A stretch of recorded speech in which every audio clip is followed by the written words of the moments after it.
ब्रह्म ऋषि जी, हमारी प्रिय पुत्री सीता का महापराक्रमशाली महाराज दशरथ के प्रिय पुत्र दाशरथ युक्त के साथ विवाह करना हमारा परम कर्तव्य है, परम धर्म भी है।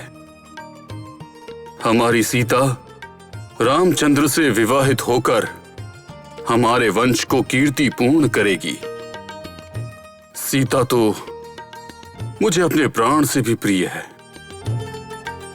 पराक्रम की परीक्षा में जो विजयी होगा उसके साथ मेरी सीता का विवाह करूंगा, ऐसी मैंने प्रतिज्ञा की थी।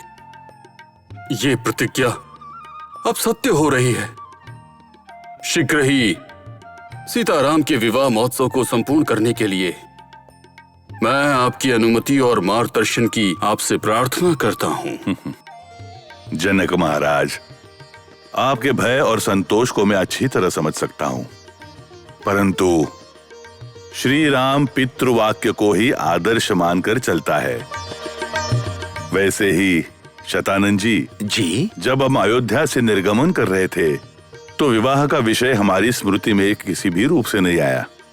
इसी कारण दशरथ जी को इस विषय का ज्ञान नहीं है। इसके साथ साथ जनक महाराज, इस विवाह के लिए दशरथ महाराज के समस्त परिवार का आगमन आवश्यक है। वहाँ के गुरुवरों का आशीर्वाद भी आवश्यक है। रामचंद्र भी अपने पिता की सहमति के लिए प्रतीक्षारत है। पूजनीय पुण्यवंत के कुल के योग्य पवित्रवान और गुणवान पितृवाक्य परिपालन इस गुण के रामचंद्र अपने पिता के आशीर्वाद को प्राप्त करके उनके समक्ष हमारी सीता के साथ विवाहित हो, यही अत्यंत योग्य हर्षदायक होगा। इसी कारण इसी क्षण हमारे अमात्य को अयोध्या भेजकर दशरथ महाराज को संधि कर यहाँ घटित सभी विषयों को उन्हें ज्ञात कर उन्हें पूर्ण संतोष से मिथिला में लाने के लिए आदेश देता हूं।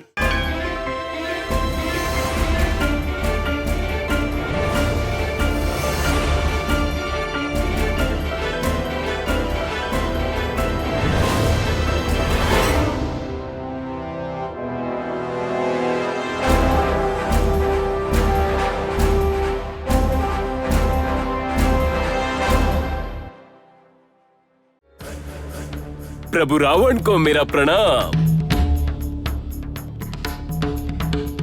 मारीच, सही समय पर आए हो। मेरा उसे किसी योग्य न समझना एक भूल थी। वो इतना योग्य बन जाएगा कि मुझे ही चिंतित कर देगा, ऐसा सोचा नहीं था। जब से मैंने धनुष के बारे में सुना, मेरे पूरे शरीर में अग्नि भड़क रही है। हाँ प्रभु, मैं भी भयभीत हो चुका हूँ, भय से कंपित हो रहा हूँ। यदि वो आगे इसी प्रकार बढ़ता रहा तो हमारे नाश का कारण बन जाएगा। इसी कारण भयभीत हो रहा हूँ। तुम किस विषय के बारे में बात कर रहे हो? माता ताड़का का वध करने वाले राम के विषय में, सुबहु का वध करने वाले दशरथ पुत्र के विषय में, अपने एक ही बाण से मुझे समुद्र में गिराने वाले उस राम के विषय में। शांत हो जाओ, शांत हो जाओ। राम राम राम, जो धनुष मैं न उठा पाया उसने उठा लिया। मुझसे वो अधिक पराक्रमशाली है। ये बात तीनों लोक में सुनकर एक क्षण भी ना सहन करने योग्य, जैसे अग्नि पंजर में खड़ा हूँ। प्रभु, हम दोनों का संकट एक ही है और उसका कारण भी एक ही है। यदि हमने उसका दमन नहीं किया तो हमारा नाश अवश्य होगा। नहीं, संभव नहीं। ऐसा होने से पूर्व ही वो राम पूर्णतः नाश हो जाना चाहिए और उस जनक का भी नाश हो जाना चाहिए। वो मिथिला राज्य समाप्त हो जाना चाहिए।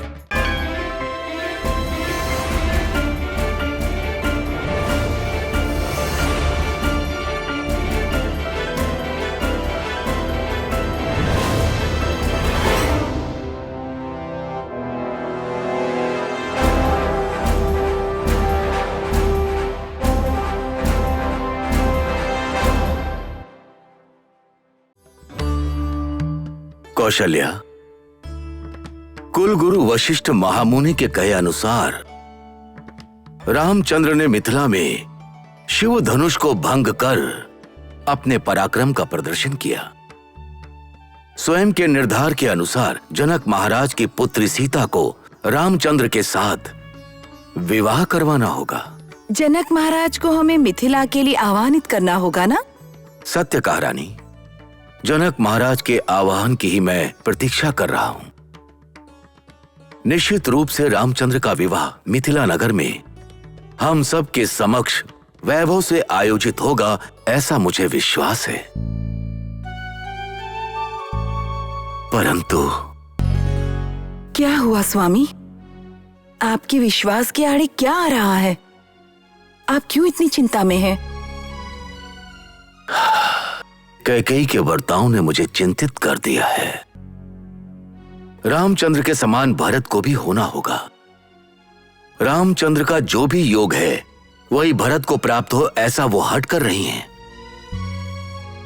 रामचंद्र का स्वयंवर में विजयी होकर विवाहित होना तो उचित है, परंतु भरत का भी विवाह होना चाहिए। रामचंद्र से जो भी संतोष संभ्रम होगा वो भरत से मुझे मिलना चाहिए, ऐसी उसकी मनोकामना है।